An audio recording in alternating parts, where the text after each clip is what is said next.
Well, welcome everybody. Welcome to this webinar and the second in our series on the essay. It's great to have you here. I suspect from the interest from yesterday's session that this could be the second of three. Tomorrow, we had scheduled that it was a Q&A session that you could send in your questions, free for all, and I'll do my best to answer them.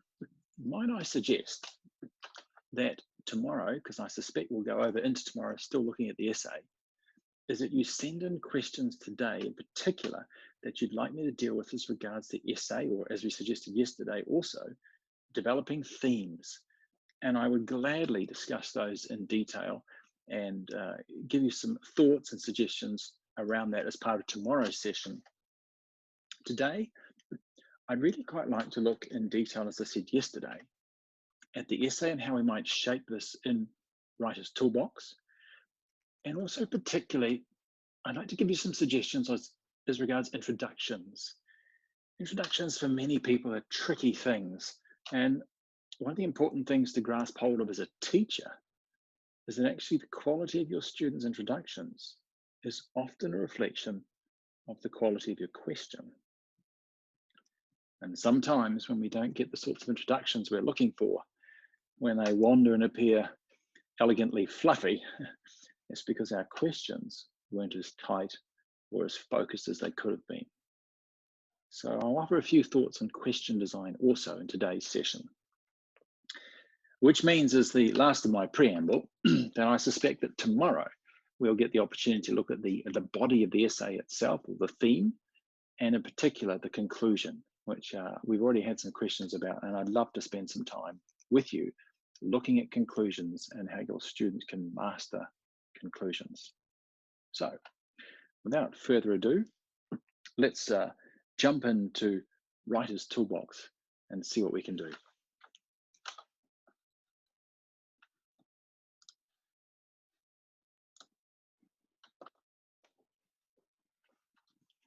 So I've logged in here already. This is my teacher account on Writer's Toolbox. If you've got one, open it as well. You can build this task together. Don't forget, those of you who are having a great time out there in school land and got all those students back at school this week, the daily challenge is there for you. Today's built by our skillful marketing department with our terrific assistance around the imagery, is just gorgeous. I mean, aren't they wonderful? Snickerdoodle and Ginger. You couldn't think of more perfect names.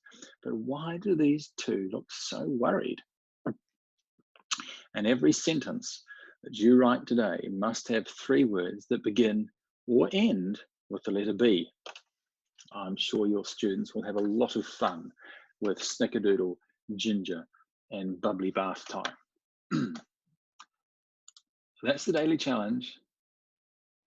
Now let's craft an essay. And I'm going to leap straight in here and we'll do 2 things. We'll build the task and we'll go in as a student and I'll write the introduction for you live so you can see how I would cast an introduction response. And from that, I hope glean some things that you might then say to your students too. So I've clicked on tasks and now I'm going to go through and create a new one.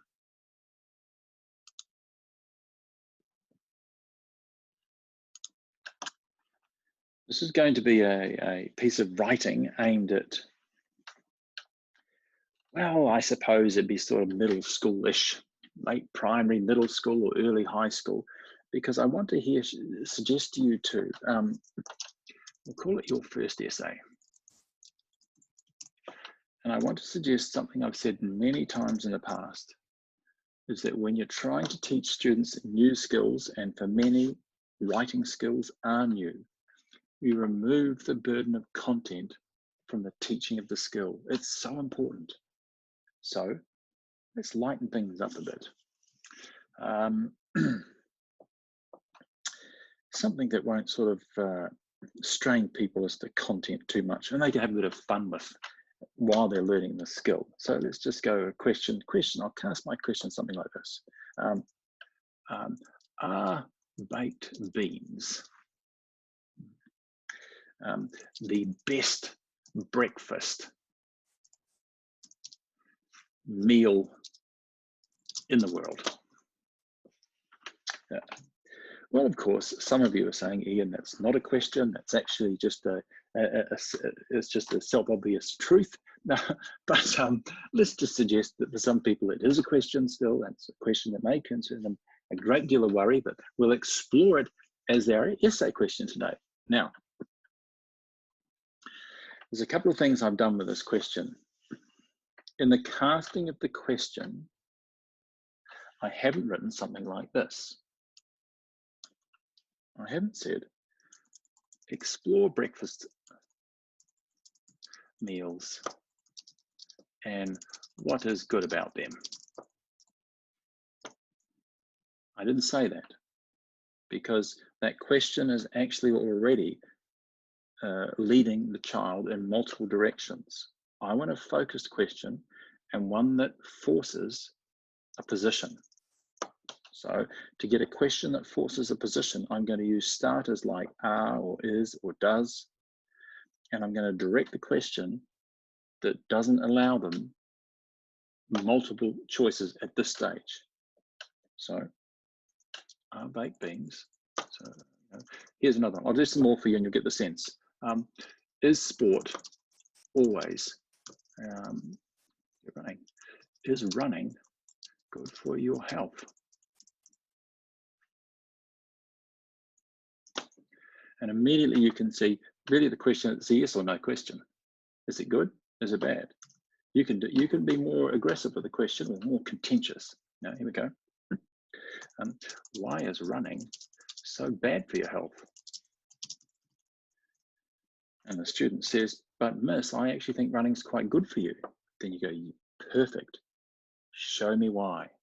And immediately the child has grasped something they're interested in. They've got a clear direction to the question and they've got some focus.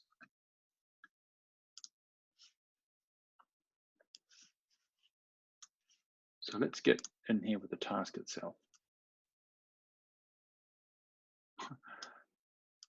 And I'll do my baked bean ones.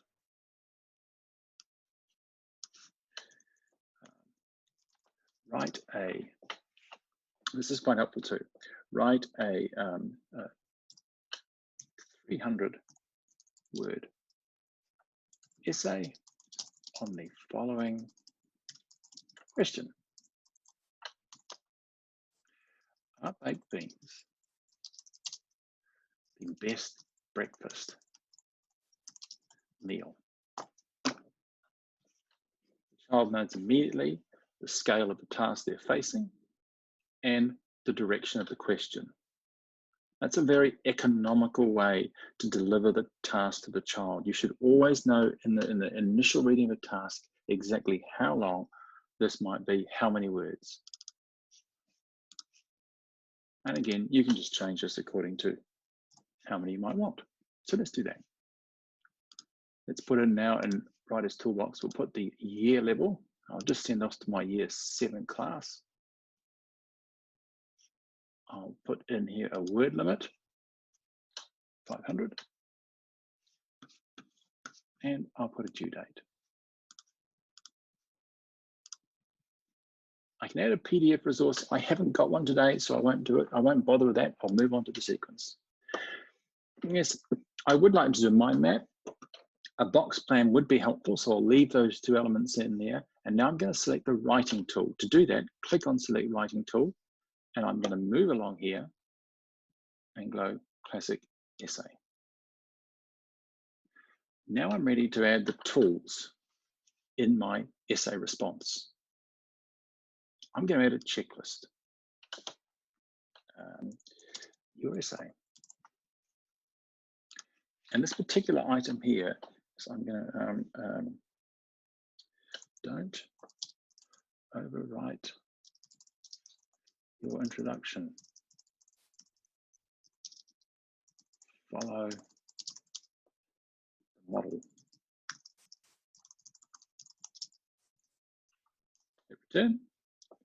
Don't forget to check your spelling And another one I do like actually is this, remember 3 different sentence styles per paragraph. That's enough. That's a very handy little guide actually. I'll put that before the spelling because that's important.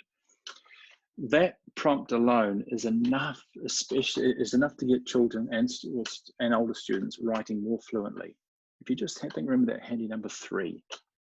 If I just think I've got to have at least 3 different sentence styles in a paragraph, it will be more fluent writing.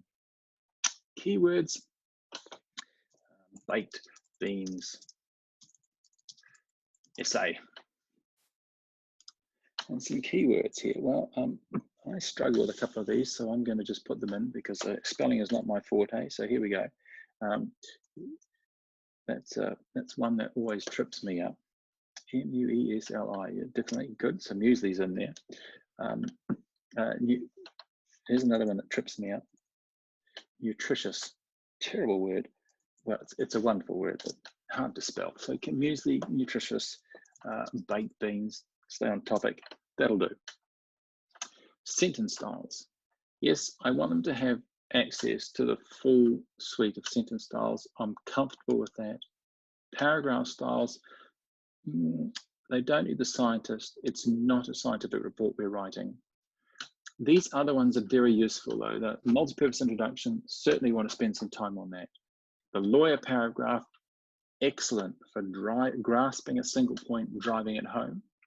The hammer, that beautiful paragraph that allows you to write inductively and reveal the gravity and the power behind your thoughts. Quite like that one.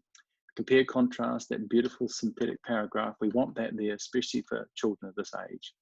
And the conclusion will leave him here. So everything here I like. Images. And over here, well, I just have, of course, the obvious. You knew I was going to, I mean, how could you not think that was a wonderful breakfast? So we have the task loaded up, ready to preview it. Preview task. In the preview function, for those of you who are building tasks, remember, you have this, you actually preview each step in the sequence you've built. You can see the mind map, you can see the box plan, if you've loaded it, and you can see the writing tool. Box plan, writing tool. Do it one more time. There's my mind map. That's the page my students will see. So you get to see what they will see.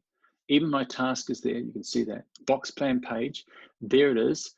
That's what they'll have access to, and the writing tool. Now this is great, but let me just show you another feature that can help younger children, because the wonderful thing is you can alter the stuff as you build it. Like I said, it's like building an airline ticket or making a booking of an airline ticket. Something you're not doing a lot of at the moment. But if I enter the box plan, we've got the mind map, the box plan, the writing tool. So I just go back here and I go, yeah, 4 boxes are as a recommendation. That's fine. 1, 2. So, but I can type in the titles of the boxes the students see and direct them toward the sort of writing I might quite like them to do. And I'm going to write a lawyer paragraph. I think would be really good here. And I'm going to say, talk about protein. And this one here, I'm going to say a hammer paragraph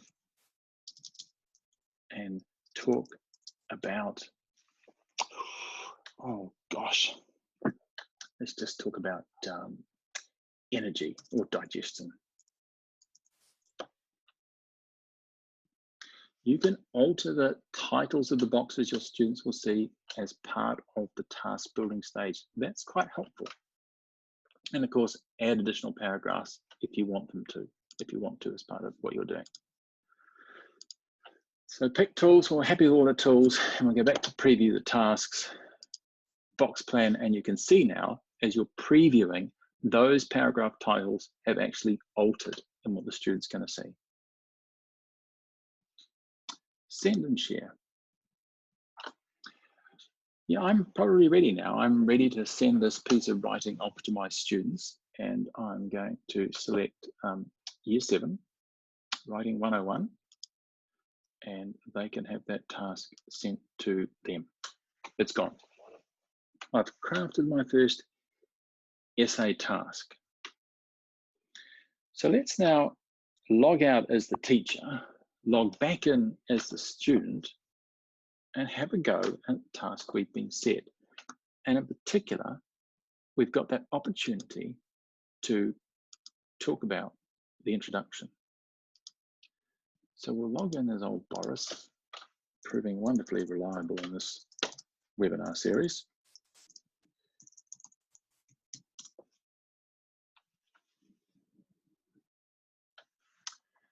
And here's Boris's main dashboard.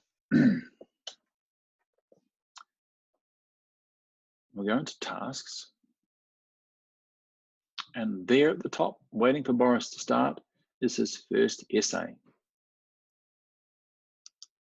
I click on that and I go immediately to where you said as a teacher, you wanted me to actually start doing this task. If you had deselected any of those steps, they would not be showing for me. I will go as a student wherever you direct me as the teacher as you build the tasks. This is lovely because it allows you as a teacher to take advantage of what you may have done in pre-work in the classroom. Perhaps you've talked about already in the classroom, you've done a mind map, you've done some brainstorming on this topic. They don't need to do it themselves. And you can just skip some of these steps because you may have done them. Talk about protein, talk about energy. Baked beans are wonderfully low in fat. Grandma likes them. They taste delicious. Actually, they're quite cheap. Well, cheaper than the cafe down the road. And weird and wacky. Gosh, well, I quite like the way they sort of a bit mushy and to eat. So I can brainstorm away there, and then I can go to the planning stage. Well, I think probably actually I quite like this. I can drag my best 3 ideas. If I choose to, I can leave that open. Let's go to the planning stage now. There's my mind map, but here too, look, is my box plan.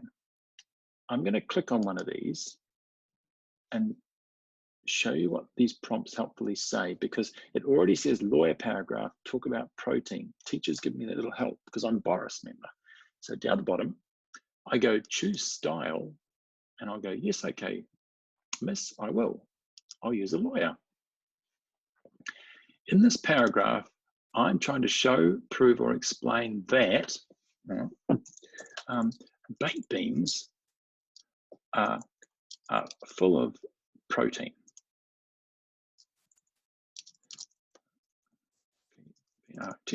And this is good for you. Key information, well, actually, yes, we know some facts about baked beans. Did you know that the average large cup of baked beans contains 10 grams of protein? And that, did you know that 10 grams of protein is the equivalent to consuming about 11 eggs? So, that's quite helpful. Then I'm going to move through. Anytime here on this planning page, if I want to see my task, there it is. If I want to see the images, there they are as well. You can inspire your students along through this planning process. So now let's write. And in particular, what I'd like to do with you is talk about writing the introduction. So I'll bring this up here.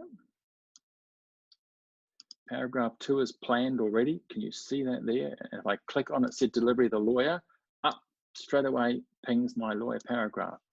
Site's quite lovely like that. It's quite responsive. Did you see it? I'll do it again.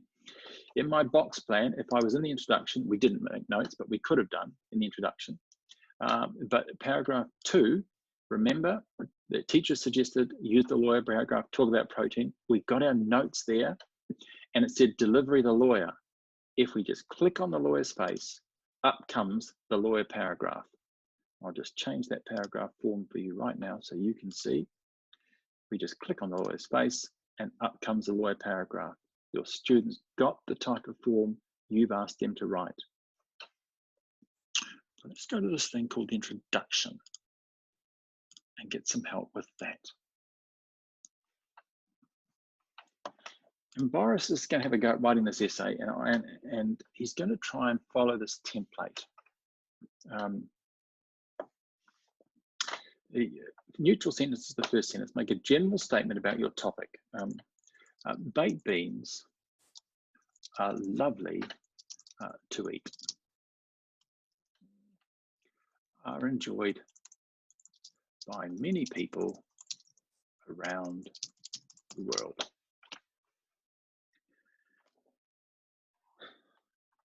Now that's a general statement about the topic.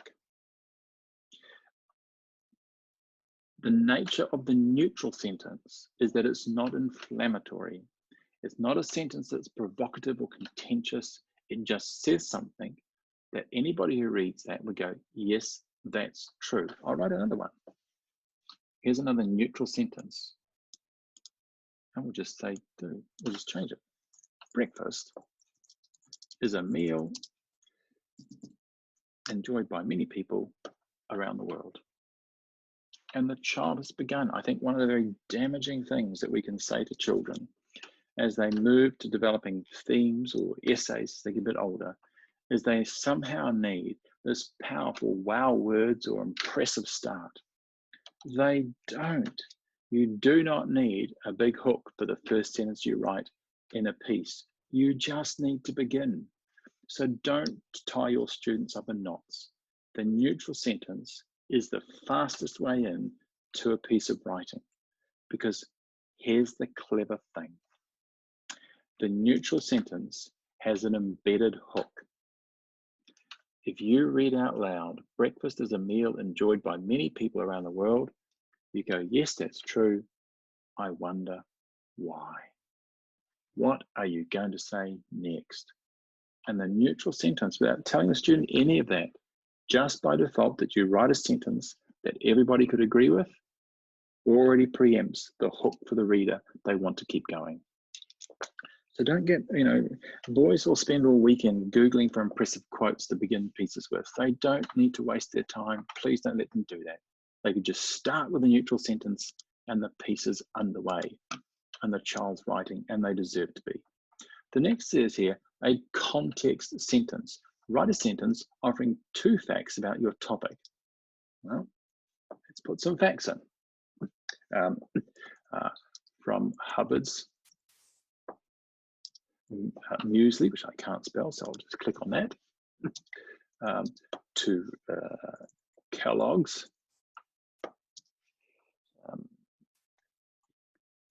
Cocoa Pops, to another one, help me out here, team. Where's that chat line when you need it? To Sanitarium Wheat Bix. From Hubbard's muesli to Kellogg's Cocoa Pops to Sanitarium Wheat Bix, breakfast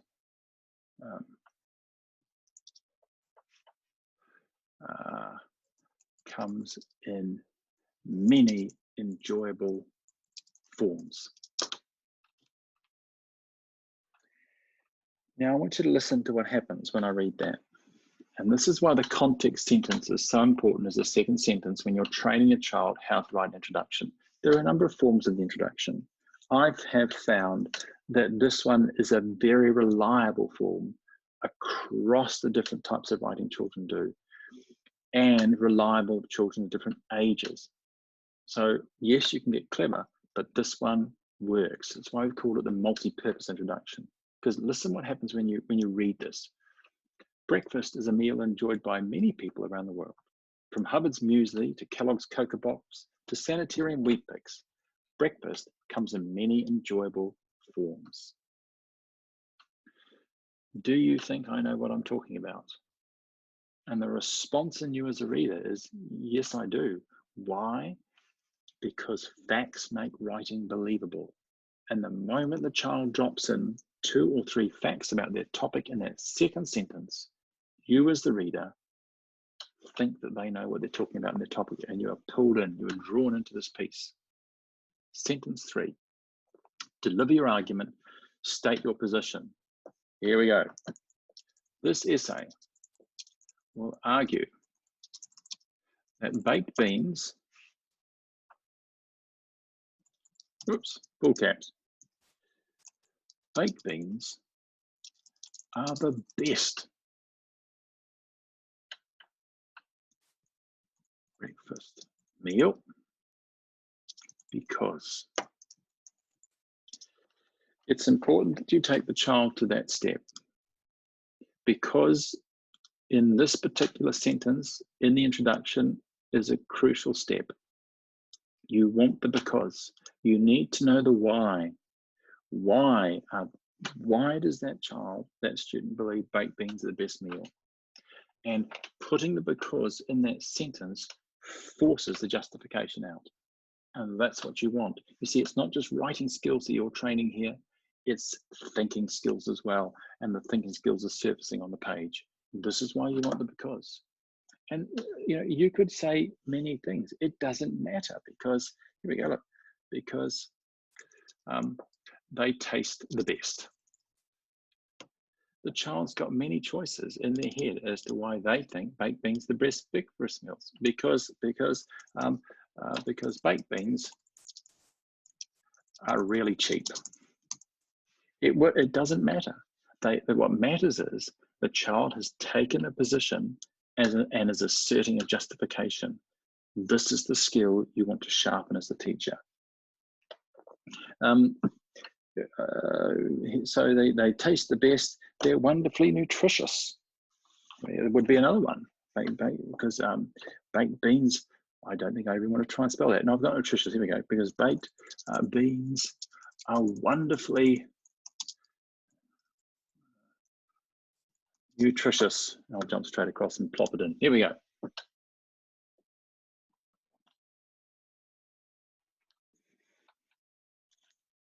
And that's my position. I think it's the best breakfast meal because they're wonderfully nutritious. Because, and I can use a pronoun there, it'll work just beautifully, because they are wonderfully nutritious. Now, I've got one more sentence to cast. And the student here has got to finish off the introduction. And, you know, a number of people struggle with the introduction, especially that final sentence. There's a couple of things that you can say to the student for the final sentence of the introduction, because you don't just want them to repeat themselves. And there's 2 suggestions I find are quite useful. One is you say to the child, as the multi-purpose introduction here says with examples, you can just drive home your point. That's one choice. The other choice, and reinforce what you're trying to say, the other choice that works quite well at this point is that you tell the child they can write an outcome statement. What's the outcome of the thing that they say here is so good or so bad? So I'll have a go, and I quite like to have a go with one of my sentence styles here that is a particular favorite of mine. I'm going to write the M dash. So there's the M dash, there's some examples, and I'm going to try and cast the M dash. There's the video that I'm not going to play. Here we go. So to wind this thing off, there, the orange, I quite like 2 spaces after my full stops. The orange bean, M dash. 2 dashes, 2 hyphens, one after the other, and then just start typing. We'll create the M dash. The orange, see that? 2 hyphens, keep typing, they automatically turn into that lovely M dash. Orange, sumptuous. Oh gosh, here we go. Sumptuous, cheap.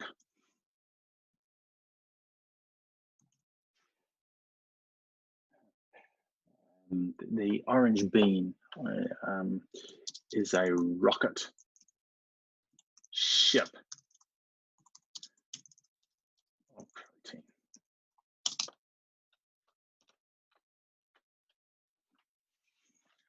Breakfast is enjoyed by many people around the world, from Hubbard's muesli to Kellogg's Cocoa Pops to Sanitarium Wheat Bix.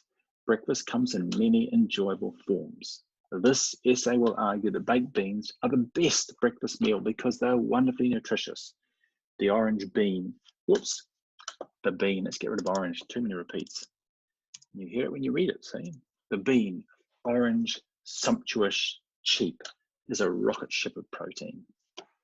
And there's my introduction. 4 sentences that smooth it through as the sentence. Now I have one other suggestion for you and one other thing I'd like to show you in the last 2 minutes here on Writer's Toolbox, because it's a great help. I often get questions asked around this phrase here, the essay will argue. The lovely thing about that phrase is if you use that phrase as the start of a sentence 3, you can't end it with anything but an assertion of position. You can't waffle around, you might get here, there, or wherever, and you'll find out at the end, you can't do any of that. It forces the child to take the position. As you train positional thinking in very young children, you just get them, and this is across years 3, 4, and 5, as you're developing these skills. You just let them like this. As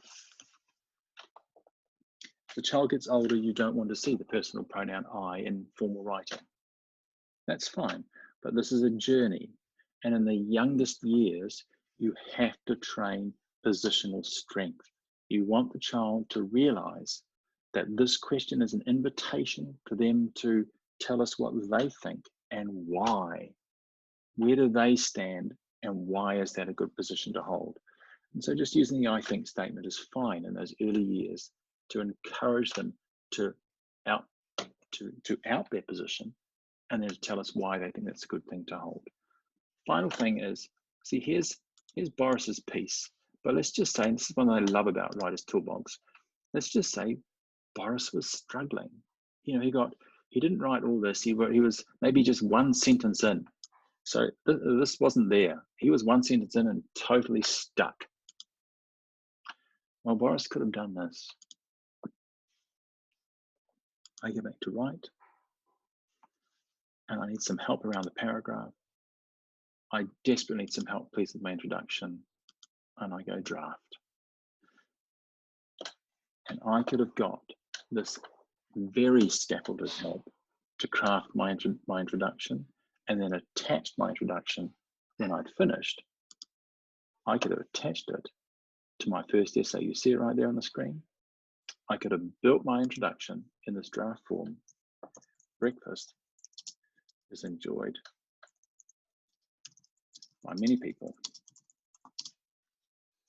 Offered my 2 facts, and then when I finished, published it and sent it across to the bottom of my first piece, and it would have been there attached, built in, and I could have built my introduction with much more help than even this page offers. Well, that's enough for today. I hope that's been helpful. That's part 2 of the essay. I look forward to seeing you tomorrow, and we'll explore part 3, and in particular, we'll have a look at those things called conclusions and how to teach them easily to children. Thanks for watching.